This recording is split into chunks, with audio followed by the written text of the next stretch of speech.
Neurociências e percepção é o tema do 6º Simpósio de Neurociências da UFMG. O que sabemos sobre o que acontece na mente humana?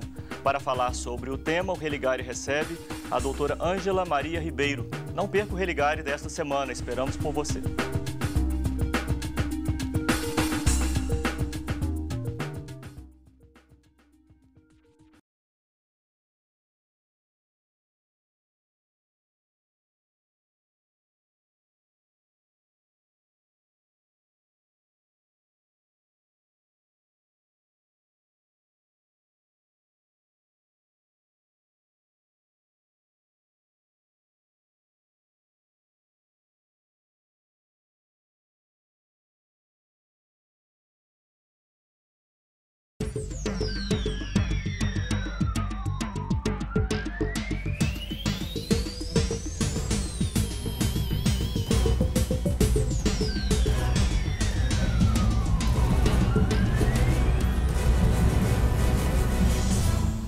Ângela Maria Ribeiro é professora da UFMG, com pós-doutorado na área de neurociências no Instituto de Psiquiatria da Universidade de Londres.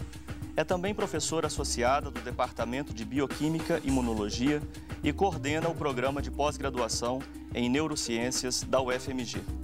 Hoje no Religare, Ângela Maria Ribeiro vai falar sobre neurociências e percepção, tema da 2ª Semana Internacional de Neurociências, 6º Simpósio de Neurociências, que acontece na Universidade Federal de Minas Gerais. Seja bem-vinda, Ângela. Participe do Religare, você pode ajudar a fazer um programa ainda melhor. Acesse a página da TV Horizonte e nos encaminhe sua mensagem, dúvidas ou sugestões. O endereço é tvhorizonte.com.br/Religare. Nessa semana nós estamos aqui com um programa sobre neurociências e percepção. Se você quiser participar do sorteio desse livro, Truques da Mente, você pode escrever para o nosso e-mail, que é religare@tvhorizonte.com.br.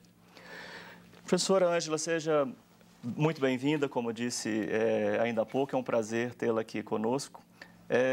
O que poderíamos dizer sobre os avanços das neurociências, né, nos dias atuais?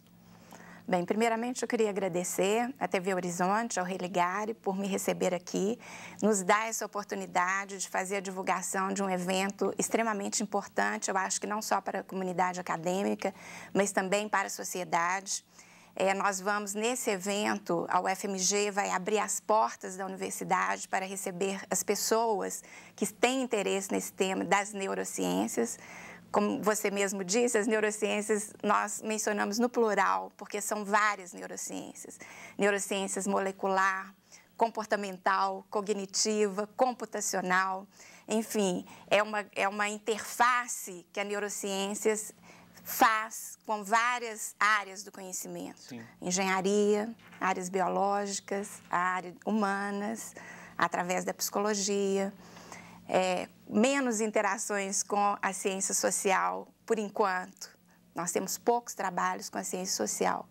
Mas, por outro lado, essas interfaces interdisciplinares permitem uma abordagem de um fenômeno tão complexo que exige essa abordagem mais interdisciplinar como o cérebro e o comportamento humano. Sim.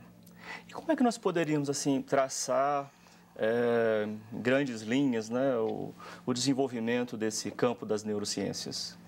Então, nas últimas décadas, tem havido grandes avanços na área de neurociências. Eu poderia enumerar várias delas, mas algumas importantes seria na área de tecnologia, como neuroimagens. Então, técnicas de processamento, detecções de sinais eletroquímicos, que a gente sabe que o cérebro funciona como uma rede neural, na qual são passados impulsos elétricos que estão relacionados com a atividade de regiões específicas, que, por sua vez, se relacionam com aspectos do comportamento humano. Então, essas técnicas de neuroimagem possibilitam, por exemplo, eu medir a atividade de uma região do cérebro quando uma pessoa está executando uma tarefa. Então, me permite estudar a correlação entre aspectos neuroanatômicos funcionais e o desempenho de uma tarefa, por exemplo, cognitiva, Sim, ou que envolve um componente emocional. Estudar determinadas regiões do cérebro e identificar o que se passa ali quando determinada atividade é executada, seria isso para... Exatamente, seria exatamente isso. E essas técnicas, elas podem ser utilizadas em modelos experimentais, não somente com o ser humano, que eu posso fazer um experimento em vivo, né? Mas também com modelos experimentais, que me possibilita outras estratégias para a produção do conhecimento. Existem experimentos realizados com macacos, no qual é possível introduzir um eletrodo em uma célula do cérebro, num neurônio. Esses experimentos deram origem a descobertas de um tipo de neurônio que é chamado neurônio espelho. Esse neurônio, ele dispara atividade quando você faz uma ação, um movimento. E ele dispara quando você percebe o outro, o seu parceiro ou uma outra pessoa executar a mesma ação. Então, esse é como se fosse uma atividade de imitação. Sim, é o que me ocorre aqui, né? Promove de imitação, isso, né? Promove isso.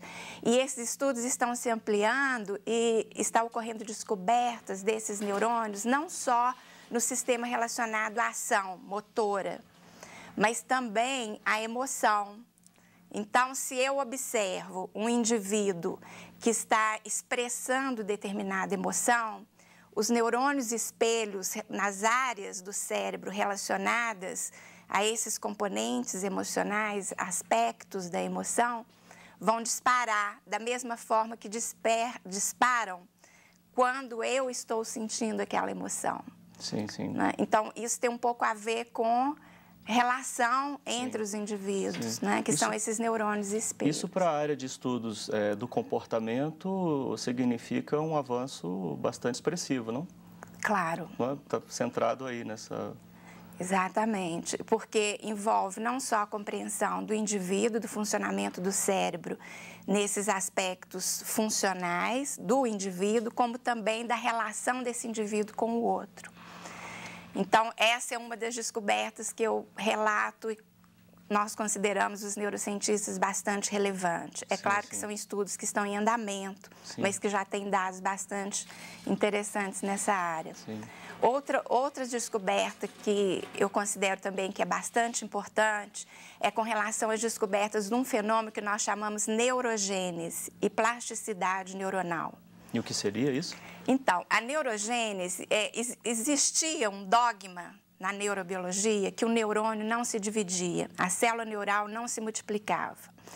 Então, recentemente, na realidade não tão recentemente, mas em 1964 foi descoberto que é possível ocorrer a neurogênese e a plasticidade sináptica. Né? Que é isso, professora? Entenda que, por exemplo, eu não compreendo bem esse assunto e também não os telespectadores, talvez não todos.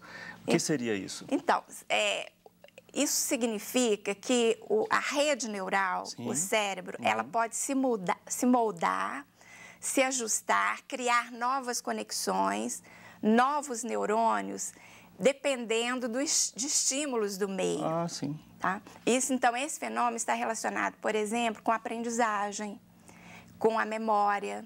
Então, quando eu codifico uma informação no meu cérebro ou aprendo uma nova tarefa, aprendizagem significa mudança de comportamento. Essa mudança de comportamento, o substrato neurobiológico envolve a formação de novas sinapses, a produção de novas células, que estaria dentro desse fenômeno que nós chamamos de plasticidade neural. É claro que essas descobertas têm repercussões importantes para o ser humano. Se eu sei que a atividade neural, no caso de uma aprendizagem, muda a minha rede neural, isso é muito importante. No processo de envelhecimento, se você exerce várias tarefas cognitivas, a neurociência tem mostrado que o seu cérebro muda.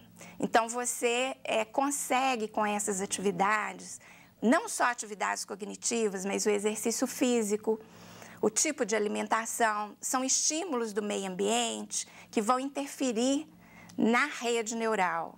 O que nós chamamos de rede neural? São as conexões entre as células, entre os neurônios, e essas conexões que geram esses impulsos que estão relacionados com o comportamento, tanto dentro dos componentes emocionais, quanto dentro dos componentes cognitivos. Sim, sim. Então, o que acontece no processo de envelhecimento é uma perda ao longo da vida de células, de conexões. E se você trabalha em direção oposta, hoje nós sabemos que é possível você não evitar 100%, mas desacelerar esse processo.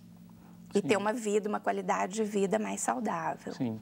Então, duas sinalizações, né, de como que a neurociência tem avançado nas últimas décadas. Isso. Nesse cenário, eu fico imaginando assim, como é que se dá o trabalho do neurocientista?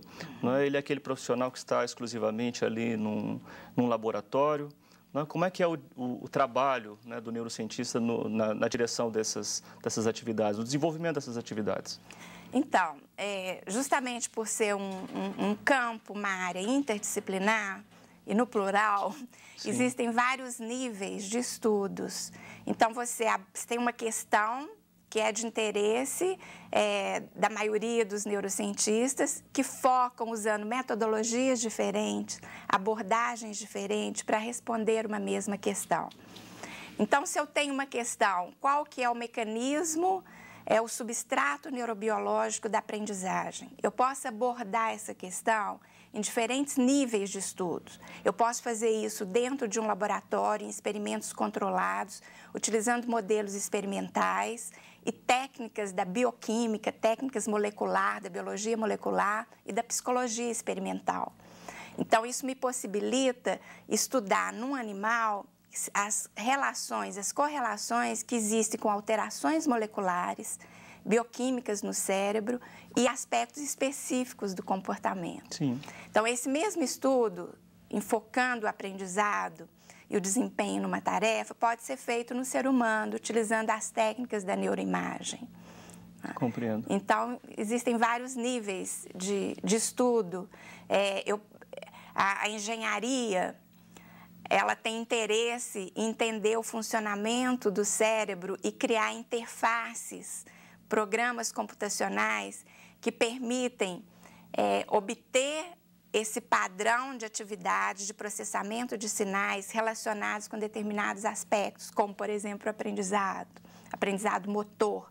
Isso pode ser utilizado na produção de interfaces entre cérebro e máquina, entre cérebro e computador. Então, você já entra num campo de pesquisa bastante diferente de uma pesquisa a nível básico da neurobiologia. Mas o interesse, a pergunta, ela é comum em termos de entendimento do cérebro. Não, compreendo. Muito bem, a nossa conversa está excelente. Vamos aqui para um intervalo. No Religário de hoje, eu estou aqui conversando com a professora da UFMG. Ela é coordenadora do 6º Simpósio de Neurociências. Eu converso com Ângela Maria Ribeiro sobre neurociências e percepção. Nós vamos para um breve intervalo e voltamos já.